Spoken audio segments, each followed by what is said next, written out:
Pagbasa mula sa aklat ni Propeta Isaías. Sinabi ni Yahweh, sumigaw ka ng malakas na malakas. Itaas mo ang iyong tinig gaya ng trumpeta. Ang kasalanan ng bayan ko sa kanila'y ihayag. Sinasangguni nila ako sa araw-araw. Tinatanong nila ako kung paano sila mamumuhay.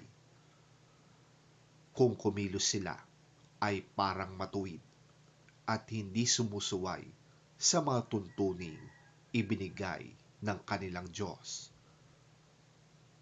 Humihingi sila sa akin ng matuwid na pasya. Nais nila'y maging malapit sa Diyos.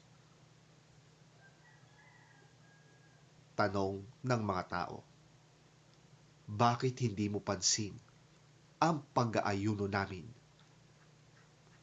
Bakit walang halaga sa iyo kung kami may magpakumbaba? Sagot ni Yahweh, pansariling kapakanan pa rin ang pangunahing layunin ninyo sa pag-aayuno. At habang nag-aayuno'y patuloy ninyong inaapi ang mga manggagawa. Ang pag-aayuno ninyo'y humahantong lamang sa karahasan.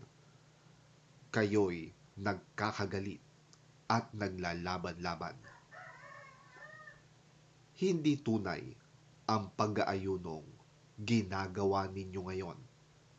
Kaya tiyak na hindi ko papakinggan ang inyong mga dalangin sa akin.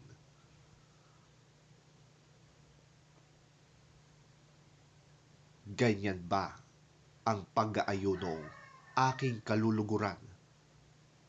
Yan ba ang araw na talagang nagpapakumbaba ang mga tao? Hinihiling ko ba na yumuko kayong tulad ng damong hinihipan ng hangin o mahiga kayo sa sako at abo?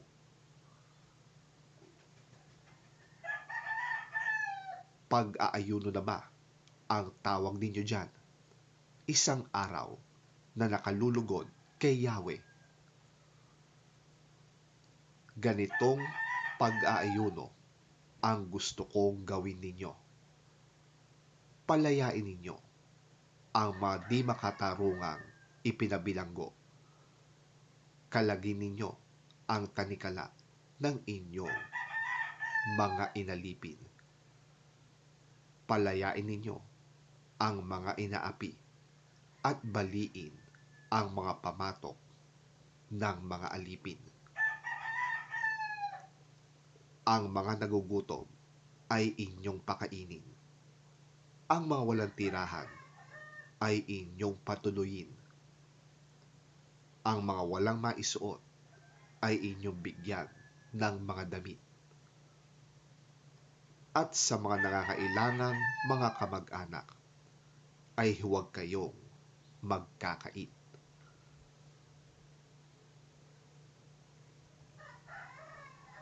Kung magkagayon, sisikat ang liwanag sa inyo at matutulad kayo sa bukang liwayway.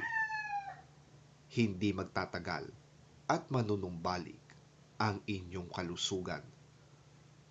Mahahayag sa inyong unahan ang mabubuti ninyong gawa at sa inyong hulihan ay papatnubayan kayo ng kaluwalhatian ni Yahweh. Sa araw na yon, diringgin ni Yahweh ang inyong dalangin. Kapag kayo'y humingi ng tulong, sasabihin niya, naririto ako.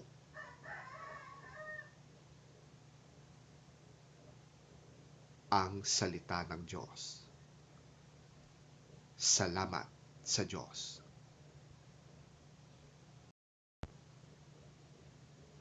Ang mabuting balita ng Panginoon ayon kay San Mateo. Papuri sa iyo, Panginoon.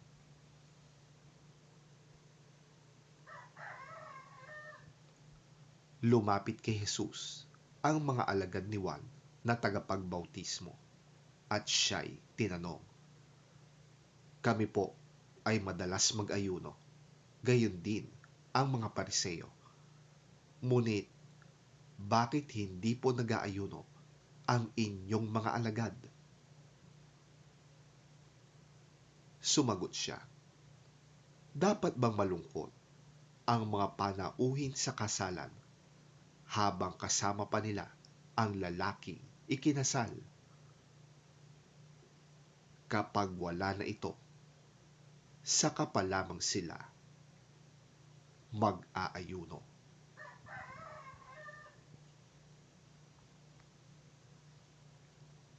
Ang mabuting balita ng ating Panginoon.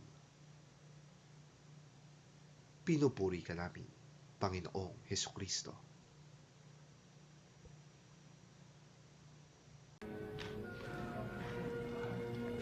Then John's disciples came and asked him, "How is it that we and the Pharisees fast, but your disciples do not fast?" Jesus answered, How can the guests of the bridegroom mourn while he is with them? The time will come when the bridegroom will be taken from them. Then they will fast.